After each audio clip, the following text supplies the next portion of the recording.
Hey, what's going on everyone? In this video we are going to see how can we use if-else statement, how can we apply if-else statement in Simulink. Now let's go ahead and open the Simulink.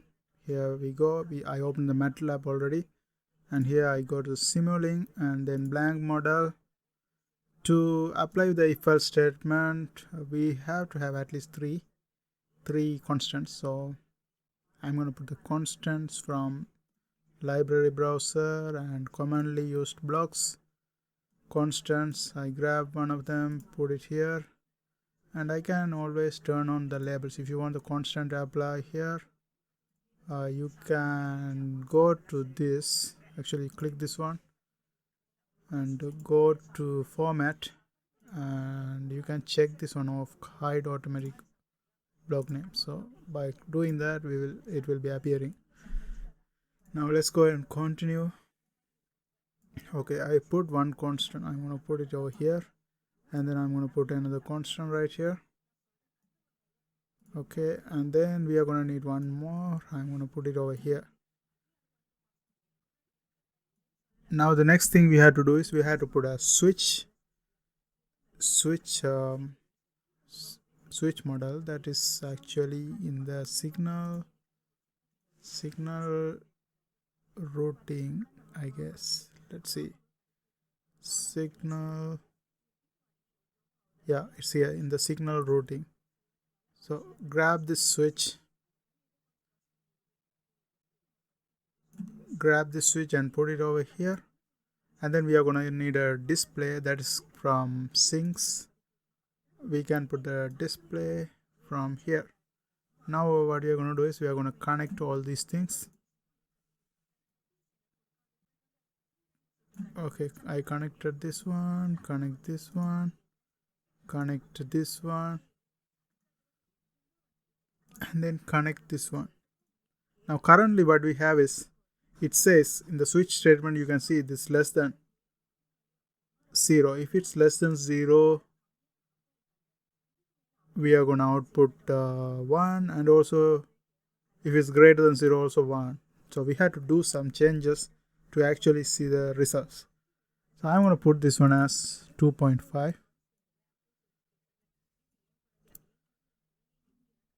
2.5. Okay, let's give it as less than or equal to, and then okay, apply. Okay, so now we have this one here. It's actually less than, if it greater than or equal to 2.5, it's gonna actually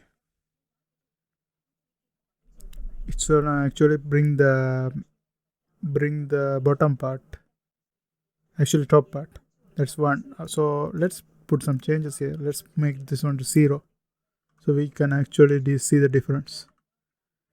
Okay, now what we have is we have the input that is 1, that is actually less than 2.5. okay, so this says if it less than or equal to 2.5, less than or equal to 2.5, we are gonna bring this one here from here. So this one is actually less than or equal to 2.5. So when we run this one, we have to get 0. Now let's go and run this one. Run. Now you can see we are getting 0. Now let's put a value. Let's put a value that's above 2.5. Let's put something like 5 or 6, whatever the number you want. I put just 5.